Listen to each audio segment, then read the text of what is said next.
Well, hello everybody. How are we doing? This is the weekly live stream wherein I talk to a good 7 of you all at once.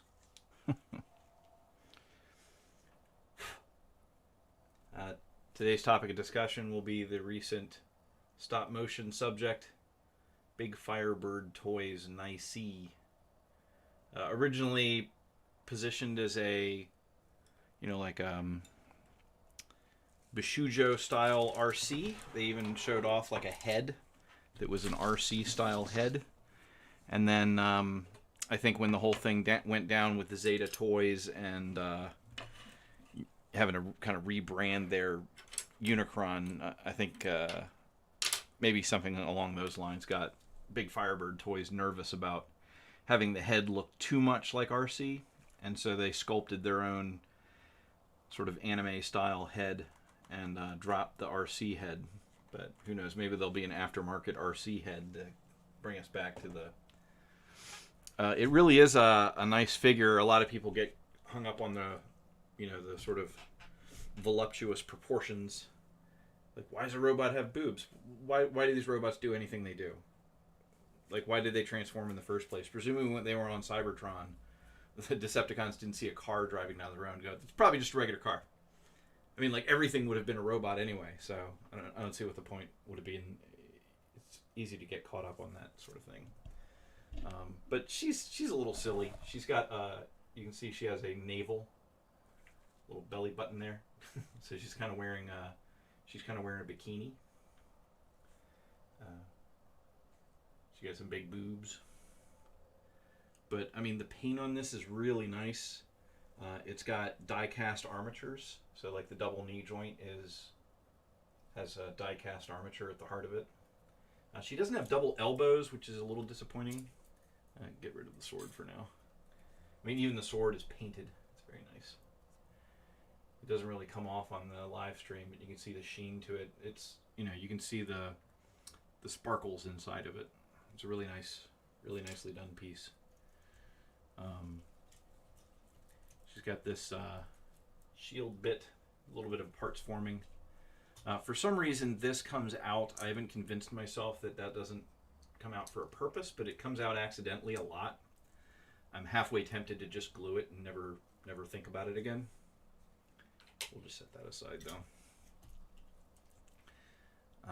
She comes with a fair amount of accessories, so let's touch on that. She comes, of course, with the instructions. They've even got kind of a boob logo sort of icon there, so they know what they're doing. They know they made a robot with boobs. Comes with a nice little collector card. Same artwork on the front as the back, except we have this additional bit with her posed on the car. So I assume they commissioned one really nice drawing and then they wanted to use it as much as possible. I'm just dumping out her accessories so we can go over what we got here, since this is more like a review. She's got a gun holding hand. The gun kind of comes in half, so you can put the hand inside, because the fingers don't actually flex. But it's a decent little gun hand, and I just kind of leave it on the gun because that's the purpose of it. She's got a hand like this. This is the hand that you should have set up for the transformation. It just kind of fits. It fits better. She has, for some reason, kind of a more of a relaxed hand. I think it's meant to kind of go with the, like the bow and arrow thing you can do. I never quite figured that out, though. I don't care. She got a left and a right fist. Put this hand up here just for good measure. She's got a right-handed or a left-handed gun hand, But she doesn't come with 2 guns, unfortunately, so you can't do like double gun blasting. She comes with an alternative head. The funny thing is, if you look closely at it, I mean, they couldn't help themselves make this thing a little bit dirty, because she is not just, that's not just an open mouth yelling, but her tongue is kind of sticking out at the lower extremity a little bit. So she is got her mouth wide open with her tongue sticking out. Use your imagination, I suppose. And then it comes with an alternative chest piece. They look similar, but this one's like a shiny, like the shiny painted plastic. This is a little crass, but it's silicone. It's a silicone chest piece. So if you want to smush your boobies, you got that as an option. I haven't even tried to put it on. I don't care. And then it comes with this little add-on, which I think I figured out how to do looking at some pictures the other day, but I haven't actually tried it. So you can take her, you can take this thing, it pops off, and let's just see if I can figure out this bow and arrow setup real quick. But I'm just going to turn these around because it's kind of like, this is like the bow, and then this hooks in here somehow, and I don't know how. Maybe it just, oh, it snaps in, that's why. Okay, so it snaps into a, there we go, to a groove there, and then one of her fists can hold it, and so you can have one fist kind of hold it. Of course, I mean, the back of it looks like ass, so I guess you'd pretend that it was looking really good like this, you know, having her hold it. And then of course the other hand, you can put in the you can put in this thing and have it sticking out. I mean, it doesn't really go anywhere, and I imagine the pictures you see of her kind of holding this thing are very carefully set up, because this doesn't seem to attach. It doesn't go through. I mean, I suppose you could, maybe you can put it through this hole, but that doesn't really help you because it's not at a good angle. So it has that. I never really explored that feature much because I didn't care. I'll start putting accessories back in the bag before I lose them. So I do want to, this is like her sword hand, by the way. It's shaped to kind of hold the sword at a slight angle, like you would. I want to put her transformation hand back on. That fist just fell in the bag. That was handy. Alright, so we put the fist back in. And we put the head, all the other accoutrements back in. If you collect, do yourself a favor and just immediately put the instructions and everything in a bag. I don't usually like to fold the instructions, but her instructions were so big I didn't want to put it in a gallon bag, so I just folded them in half. You can do other things with the waist. I mean, you can kind of reduce her. You can reduce her back kibble by getting rid of this part, so you can get the back kibble down a little bit. You can also pop these ball joints off, and she actually has little ball sockets on her waist, so that you can kind of give her kind of like a skirt look. There's a lot of fun little things you can do with her. But we'll go over the transformation. It's not complicated, but there are a couple of pointers I can give you for how to get everything lined up properly and tabbed in properly. Just putting these back.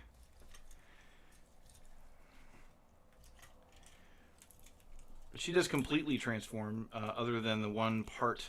She's not a parts former or anything.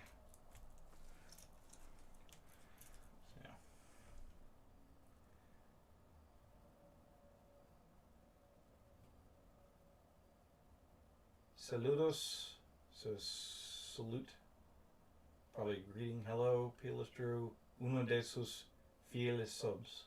I don't know fieles, suppose I get it from context, I think. When this arrived in the mail, how exactly did you explain this to your friends and family, or you just take it to the recording room? That's funny. I mean, I showed it to my wife, and I got a good solid eye roll out of her. I think she sprained an eye. She was like, what? I don't know, but she gets it. It's cool. I took it to work, and I mean, it's not like I was trying to hide it. I was like practically going out of my way to show it to people. I'd be like, look at this! Look at the silicone boobies! Ha ha ha! She's got pretty good articulation. Like I said, the elbows don't have double elbows, so unfortunately you can't... There's some provocative poses that you can't quite... She can't get her hand, so she can't touch herself. That's a shame. That's a real oversight, I think. I mean, if you're going to go to this much trouble to make a sexy robot, then why not do that? But she has a double jointed knee, so she can do like a pose like that, or use your imagination. There is actually like a little piston detail, and it's a sliding piston. Like it actually goes inside that. It actually goes inside that tube, so it's not like a fake piston. It's like a real piston, which is kind of nice. Her ankles are really well. They're nice and stiff, and they're well articulated. So you got the forward and the back, but you also have like a side-to-side articulation. So I mean, you can get her feet. You can put her in just about any position, plant her feet on the surface, and stand her. So she stands really well for having such small feet. She has some complex hips. There's basically like an armature in her hip. See if I can... There's like an armature that's like a hinge in the middle and then two hinges like this. So you can actually like lower her hip down as needed to like adjust her leg height to, you know, if she's doing like some sort of leg splayed out pose or something, you can kind of keep her legs the same length so she stands properly. There is a transformation joint here, but you can take advantage of it if you need her to, like, you know, like if you wanted to, maybe she's sitting with her legs crossed, you can take advantage of that joint to get the leg to go further over. She's got kind of like a little bit of a ball. I'm not sure how it's attached, but she can do an ab crunch, and she can also do a side to side, which is nice. A lot of times you get robots with ab crunches and then they can't do a side to side. But you know, you can get her into kind of a, you know,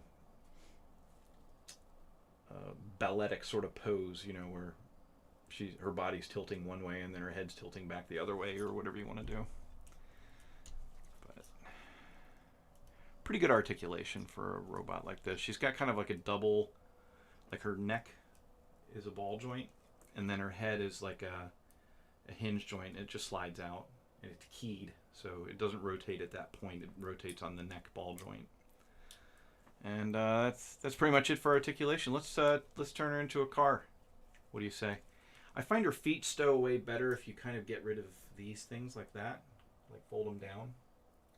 So that'll come in later, but I'm just touching on it now. You just want to make sure everything's straight, unarticulated. So what we can do is we just lift up on her shoulders, and the whole thing pops out. You can see she's kind of a parts former. But unlike Fans Toys Rouge, she is able to do this. Let me see if I can get her far enough away. But when she's like halfway transformed, she can actually kind of hold that pose. So I didn't have to come in and like support this at all when I was transforming her, like, you know, crunching this down. The joints are all stiff enough to hold the weight. I mean, except in certain positions, but much better than Fans Toys Rouge, or Rogue, or whatever her name is. So you articulate that whole mess up like that, and then we want to bring these shoulders, and it just helps to splay out the shoulder pads, but we're just trying to bring them so the metal armatures kind of touch. And you might have noticed I already turned the hands sideways, because that's part of it.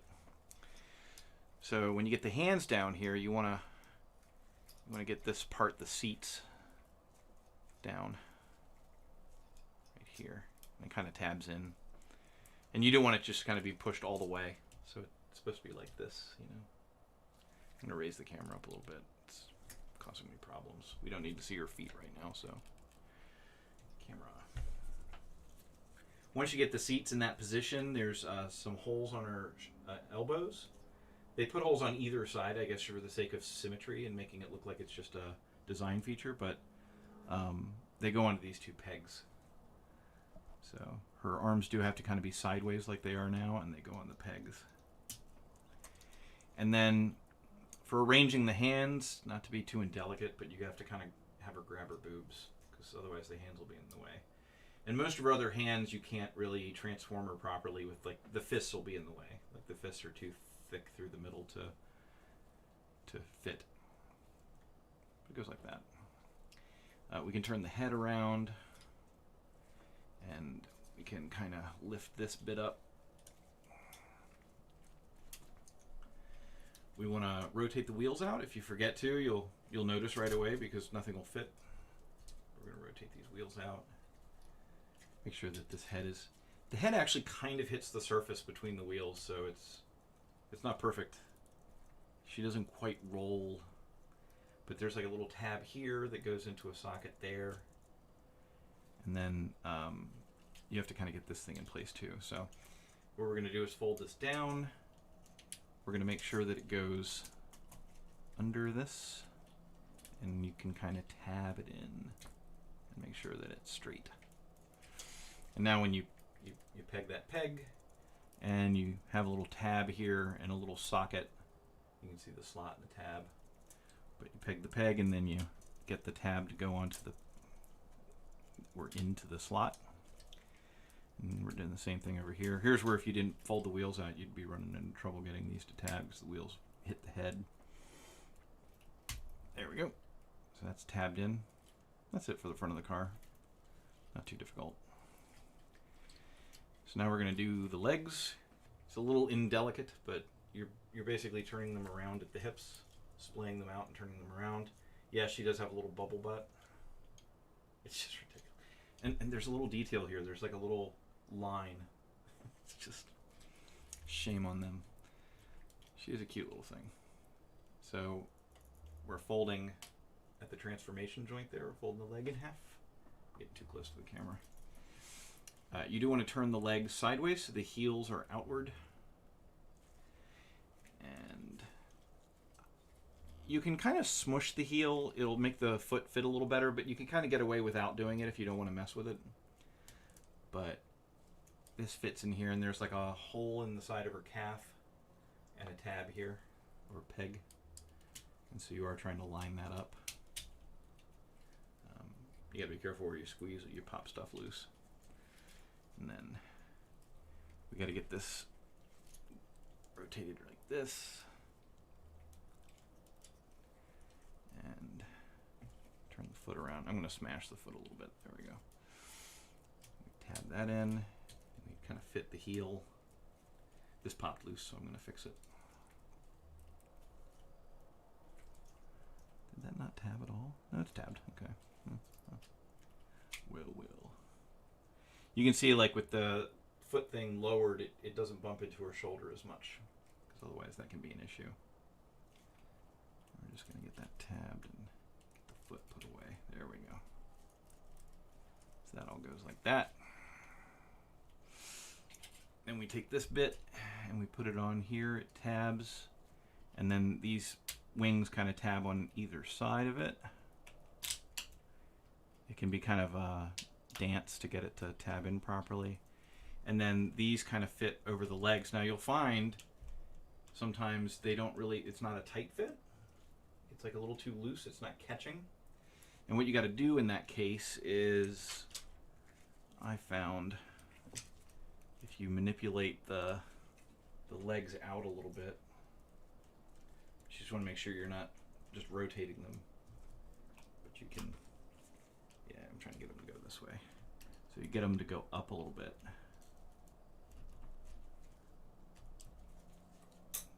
And then you find that the tab is a little tighter there. It's like, actually catches. There we go. The front got discombobulated somewhere along the way. She's pretty forgiving. I mean, there's a lot of little bits, but you can get her tab back together without too much trouble. I fear I won't be able to get that tab without moving the leg out of the way, though. So let's just... There we go. I don't usually have this much trouble with her. I'm sorry. The heel spur kind of sticks out. That's the way it is. And I'll lower the camera here in a second. Like I said, I do find that the head impinges on the ground.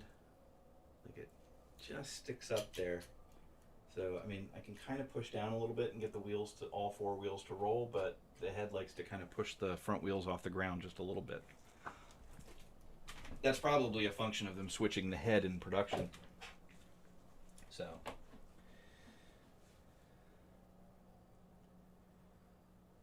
Even if it's simplistic, it looks satisfying. It is. It's a nice little figure, and you know, it's not complicated, but it gets the job done. Because of the way they handled the back, unlike like the Toy World RC, it was kind of incomplete. This one seems a lot like that one, especially in the back, but they actually put a back on the car instead of just having the legs hanging out. So it's pretty nice. I like it. It's really nice. It's much nicer in person. The camera doesn't really do it justice. Like even this white is like a pearlescent, like glittery paint job. But I don't know if the camera can really catch it properly. Let's try moving the lights instead. But you can kind of see. But it's glitter, you know, it's like the glitter paint. Real nice. Fully painted, like everything's painted. They did a good job. It's the RC Daniel always wanted. Yeah. It's like, if you ever see that episode of Rick and Morty where Morty gets the robot. If you know what I'm talking about, you do. Hey, last week I remember you had said how you didn't like how the Fallen didn't transform in the movie, and I found out the movie comics, when the Allspark made the original Primes, they couldn't transform. Yeah, I don't mind that the Fallen doesn't transform in the movie. I just don't see the point in making a toy that transforms when the figure in the movie didn't transform. I mean, make an action figure and say, here's the Fallen. But for some reason, they wanted the toy to transform, so they handed it off to some junior engineer that was like, well, let's just have it fold in half. And then they were done. They did the same thing with Shockwave. They're like, it folds in half. I seem to remember a Guyver figure that also had an oddly located pelvic line. It's just a detail. I mean, I don't think they meant anything terrible by it, but it's just like they didn't want to just have it plain, so they put like a groove there. And it's a little, I don't know, given the rest of the way the figure is designed, maybe they were doing that groove on purpose. It's a little salacious. Yeah, Toy World Leia is just awful. Anyway, that's it for that. I had some exciting news. Part of the reason I'm late is because I wanted to make sure that it was doing what it was supposed to do before I excitedly told you about it. But I got a new lens for my camera. So fun. The new camera lens is what's called a macro zoom lens. So it's a macro lens. It's designed for close-up photography, but it's also a zoom lens. So I can go from like, I was able to. I used Starscream, the NPM Starscream, because he was handy down there. But he was on the stage, and I had it zoomed. I had the tripod set so at maximum zoom out. He was like in his final position for doing a robot 360 or whatever. But then I zoomed in, and like I can zoom really far in with just the lens. I don't know if you knew, but all the time I've ever zoomed out or zoomed in on a figure, I've been moving the entire tripod. I mean, I've got kind of a system set up so I can kind of move it consistently and in a straight line. But it's still a pain in the ass to move the entire tripod because it's not on wheels. I looked at, you can buy like tracks and you can put your tripod like on a track and move it really smoothly. But I decided to go with a zoom lens, so now the tripod can just stay still. I still have I have like a geared head, like a really finely geared head, so I can do like really smooth left, right, up, down. I can tilt, but I never use that. I turn the turntable pretty smoothly because I got gradations on it to keep track of it. I should make an electric turntable one of these days. I got a friend that can do like Raspberry Pi type stuff, so maybe he can help me make a turntable with a stepper motor that'll like, you can push a button and turn like one notch, or maybe dial in the number you want, and you can go from like one number over to another number, or for reproducibility. I don't know. It's not full MoCo, but I try motion control, but I I try to get as close as I can. So now with the zoom lens, if you go back and look at the MP36 Megatron video, that was before I got my DSLR, and I was using my cell phone, and I did some digital zooms like in the cell phone as I was taking pictures. And so there was a little bit of that where the camera is, say the camera's, I'll just simulate it by moving the car. But say the camera's zoomed in on a part and you want to go to another part, you can kind of do like a zoom out and then zoom back in on the other part. You know what I mean? And I was doing that with the MP36 video because my cell phone has a digital zoom. Not a really good zoom, but I want to kind of get back to being able to do that. And I found that I would kind of avoid doing that because moving the entire tripod is a pain in the ass. And so I would just I would set on a certain distance, and then I would just rotate around and take care of stuff. But I'm going to experiment a little bit with like kind of going in. Like I want to show, like if this is tabbing in, like why not just zoom in and show the tab going in instead of just holding it at a static distance and hoping that your audience pays attention to where the tab goes in. So that'll be fun. So my first production with that zoom lens is going to be Devil Savior Smash. Also, side note, Devil Savior Smash had a joint break on me. It's a joint that holds one of the ornaments on. It's not like a robot joint. It's a transformation joint, and I can get away with just faking it because the armature that goes into the pin, it's one of these joints. So there's a pin going through, and this broke. It's not there anymore. So now it's like this, but the armature still kind of gets caught by the clamp where the pin's supposed to be. So I can fake it, but the eagle-eyed among you that know about it will be able to spot the broken joint as I transform it. I submitted for getting a replacement piece, and I don't know. I'm getting my replacement piece, the missing piece for, the little transform element, Mirage, whatever they called them. I am getting the replacement part for that after waiting a couple of months, so I'll probably get the replacement part one day, but I can shoot it without the joint being completely whole. But I'll probably try to do that, like where I kind of zoom in and show, like, I can take advantage of that zoom. I don't have to use it a lot, but it means I never have to move the tripod again, and that makes me happy. Smash handles pretty well, except for that one joint I discovered is kind of weak for how you have to manipulate the figure to transform it. I worry about that joint, especially after it broke. I definitely worry about it now. I worry about the other one breaking too, so I've just kind of like set the thing aside. I've already got it figured out. I already wrote down all my notes, so I'm just going to leave it alone until Sunday when I shoot it. Or it's in robot mode now, so I guess I'll leave it alone till Saturday night when I turn it back into a truck to shoot it. But Smash is pretty good. Hopefully by next Wednesday when I go over it, I can maybe give some pointers on avoiding the damage that occurred to mine. It's a tricky little joint. There's like a place where you have to kind of make it do something, and I think it just wore out.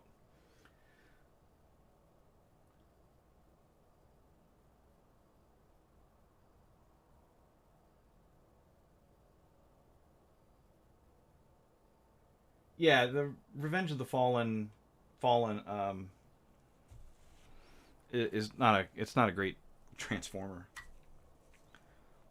It's a decent enough, robot mode. I suppose, Revenge of the Fallen is the second movie, so I assume Studio Series is eventually going to have to make a Studio Series Revenge of the Fallen, but I'm not sure what it's going to be for. I haven't actually transformed something that I'm futzing with here. I just got this in today. It's the Quintesson.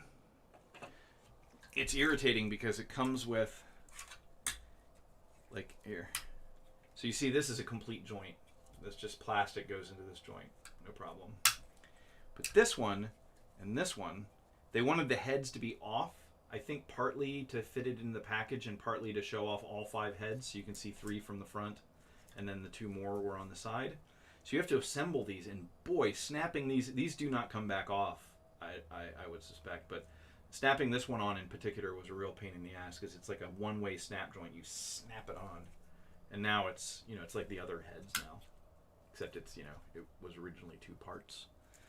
But apparently it transforms somehow. I think all the heads go up. Like that. And then all these come down or something. I don't know. It's a silly thing.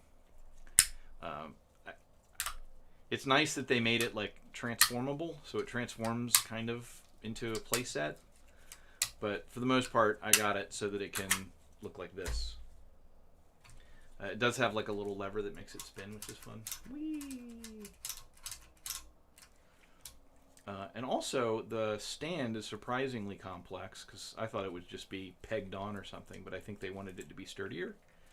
And so there's actually like a little lever here, and you can see it pulls those things together. So the whole idea is that it really locks on. That's nice. But I don't know, it's pretty cool. Good to have a Quintesson Judge. I feel like even though this is in the current line and not in the Studio Series 86 line, or 84, 86, yeah. Even though it's not in the 86 line, I think it's meant to go with it. A lot of times they'll have like overlap between different lines. But he can actually sit on his little throne. And like I said, it transforms into something. I don't know. Don't care.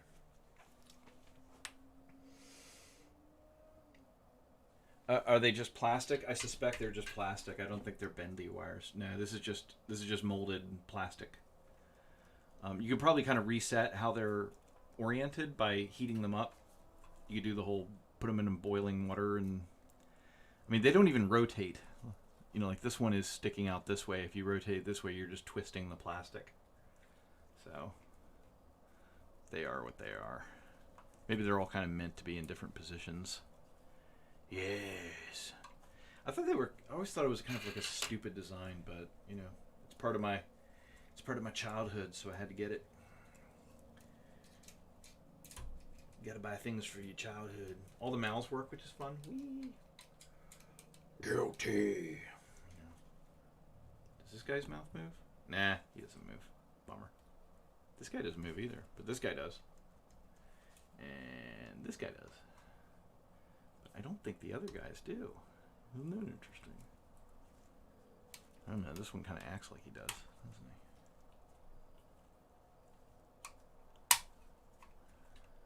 That mouth does not move. That is not a hinge. It's not a hinge. And this one's a hinge, and this one's a hinge. But this one is not. So there's 2 heads right next to each other that don't move. I looked at the packaging to figure out which head went where, and I'm pretty sure this one's supposed to be here and this one's supposed to be here. But of course, the best head is I like this head the best. Sort of death Egyptian head.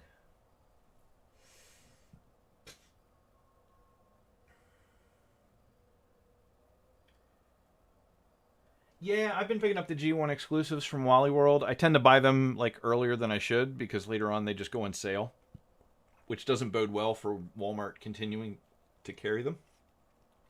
But yeah, I got Blaster and Starscream and Devastator and Optimus and Hot Rod and anyone else?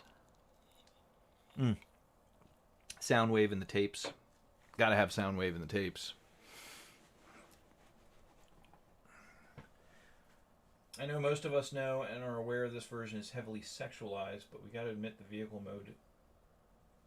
Yeah, the vehicle mode is great on this thing. It's very cool. It's very stylized, and you know, I guess you could complain that it's overly sexualized, but that's just, I mean, if you have a problem with a shapely woman in a bikini, then I guess that's terrible. Do they always judge guilty? As far as I know, they do. They seem to always judge guilty. I always thought the Quintessons had more potential, says Max. They were a little silly, but the idea weird enough to work. I want to see a modern continuity make some kind of eldritch abomination. Fair enough.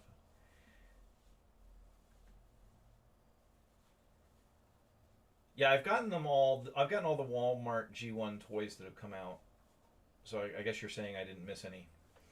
But yeah, I got the Devastator. I'm very assiduous about tracking stuff down. I go to the stores pretty frequently.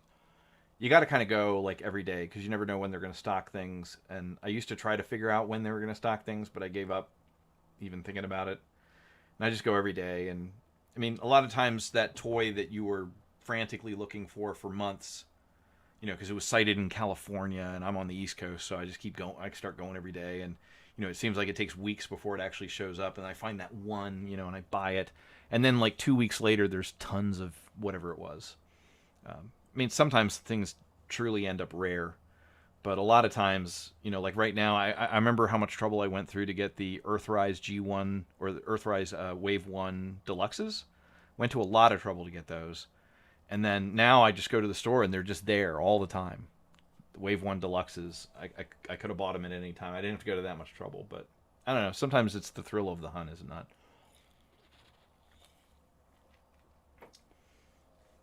Question: how do you achieve to make the transformation look so slick in stop motion? I mean, there's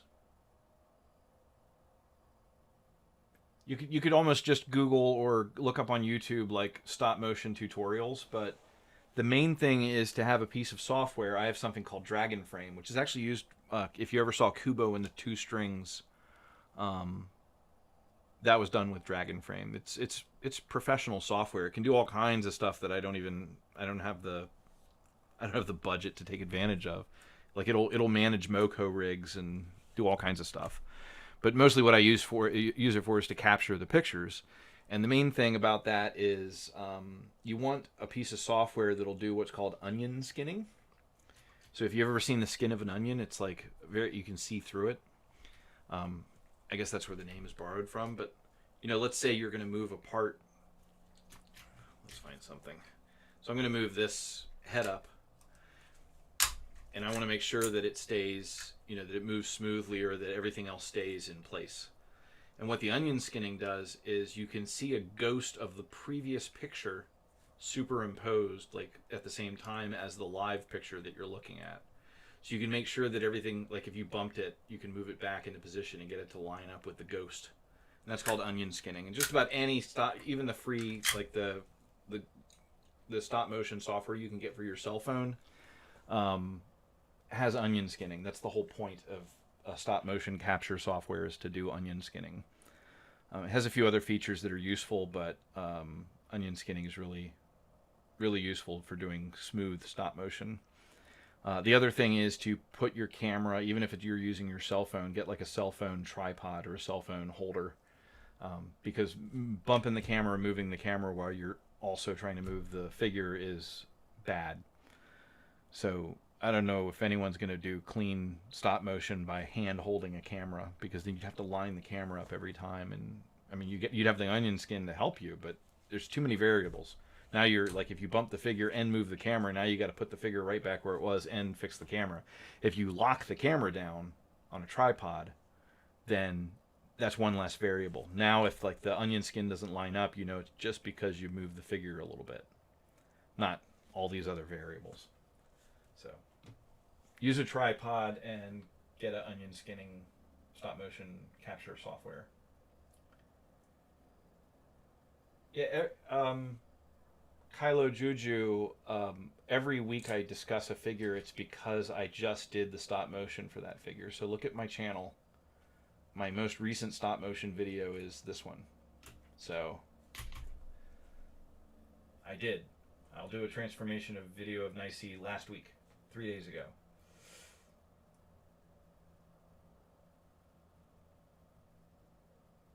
It's a thrill to find a toy on the shelf. Before Toys R Us went down, I found an MP10 Prime for like $165. Yeah, I remember driving. I drove like an hour away to pick up the MP10 from Toys R Us, an hour away from me. So I would track things down like by phone sometimes, and like, do you have this? Can you hold it? And then I'd drive over there and get it. One of my best finds at Toys R Us was, you know that there's like an Optimus Prime that came with like the wings. It was like the Dark of the Moon or Revenge of the Fallen version of Prime, the nice Leader Class Prime, and it had like the jet wings on it. I mean, that was like a expensive figure, and for some reason, Toys R Us had it as like a doorbuster for like, I don't know, it's like $40 for this Leader Class Prime with the jet wings. And like it was like a fuel tank transformed into a gun, or both fuel tanks turned into a gun. It was like, I was like, wow, that was one of the best deals I got at Toys R Us. Usually Toys R Us, you kind of paid a Toys R Us tax. You know, it was more expensive than everywhere else.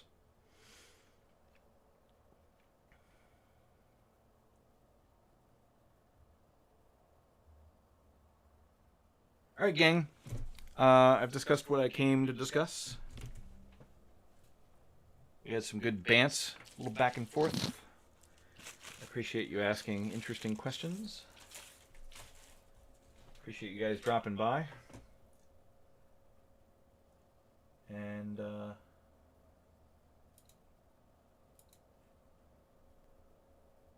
it's like we peaked out at a whole 6 concurrent viewers at one point. So I do not have terribly successful live streams, but yeah, I was so, and that was a Black Friday sale. I'm responding to Doug. He said, "Dang, $40, good for you." It was a Black Friday sale, and I thought about going out like in the craziness, like in the middle of the night, and like standing in line, and I was like, "Fuck that, I'm not gonna go." And then I wasn't even looking for that one in particular. I was just kind of curious to see what Toys R Us had on Black Friday, and so I just wandered by the next day, you know, expecting, oh well, anything good is just going to be sold out. But there it was sitting on the shelf, and I was like, boom, I'll take it. I think there were 2 of them, and I bought one. To be honest, I kind of want to buy a copy of Nicey, but I can't. I mean, you can, somehow. No, I appreciate everyone that drops by. It's just, I just have to... my thing is a stop motion video, not necessarily the live stream. I just like to sit down and discuss the figure from the previous week, because sometimes you can explain problems with the figure better verbally than you can with pictures. But I appreciate everyone dropping by. Again, I appreciate the bants. Everyone have a good day. Look for Smash this weekend. Look for some Zooms. I might get a little carried away. People might tell me to stop doing that too much. But I got a zoom lens now, so I got to use it. Well, good night, and see you for the... Drop by for the premiere on Sunday, you know, usually around 2 p.m., 3 p.m. or so, depending on the figure. Depending how lazy I am getting up and taking pictures. And that's it. Have a nice day.